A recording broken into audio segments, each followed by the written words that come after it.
विश्वास में अद्भुत चमत्कारी शक्ति होती है।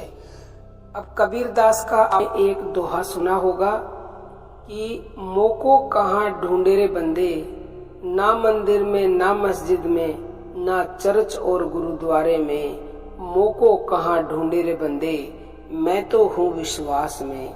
यानी कि भगवान ना मंदिर में मिलेंगे, ना मस्जिद में, ना चर्च और गुरुद्वारे में, केवल और केवल भगवान विश्वास में ही मिलते हैं। यानी कि विश्वास है तो भगवान है।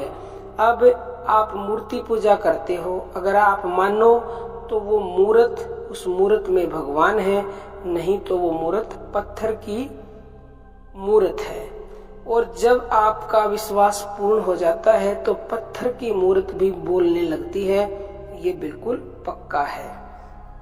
जीवन में उतार चढ़ाव तो लगे ही रहते हैं। कई बार हमें बहुत ज्यादा खुशी मिलती है और कई बार गहरी काली रात के समान दुख।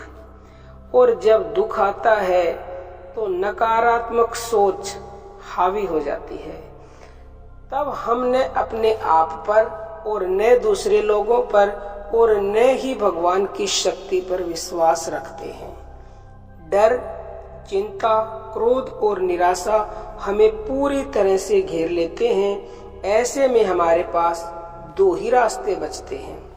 पहला, हम मन की बात मानकर निराशा के समुद्र में डूबे रहें, और दूसरा, मन के ख्यालों को गहराई से देखें।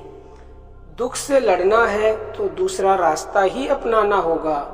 दुख का सबसे बड़ा कारण मन की अनगिनत इच्छाएं और भ्रम है।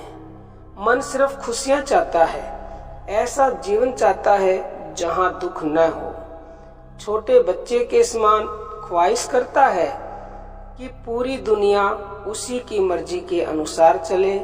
जब ऐसा नहीं होता तो मन विश्वास खोकर गहरे दुख में चला जाता है। हमें यह समझना चाहिए कि सुख और दुख जीवन का एक हिस्सा है। इनसे कोई भी नहीं बच पाया है। बड़े से बड़े संत, महात्माओं, ऋषियों तथा अवतारों को भी दुख का सामना करना पड़ा है।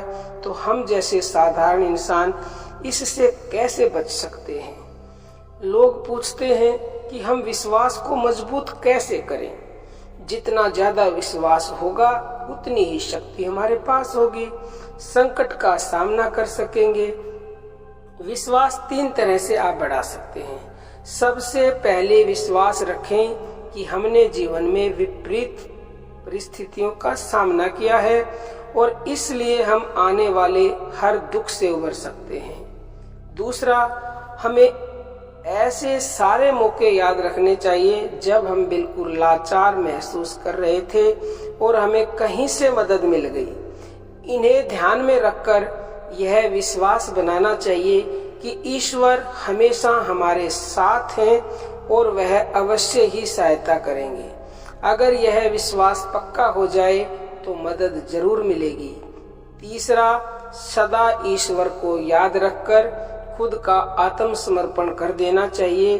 यह प्रार्थना करनी चाहिए कि जो हमारे लिए सबसे कल्याणकारी हो ईश्वर वही करें, और यह विश्वास रखना चाहिए कि ईश्वर की मर्जी में ही हमारा हित है। वे लोग सबसे ज्यादा सुखी रहते हैं जिनका विश्वास चट्टान की तरह मजबूत होता है।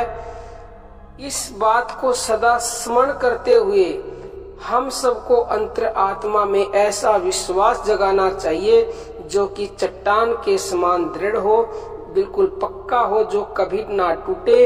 अगर हम सब में ऐसा विश्वास हो जाए तो हम जो चाहते हैं वो हासिल कर सकते हैं। इसमें 1% भी संशय नहीं है।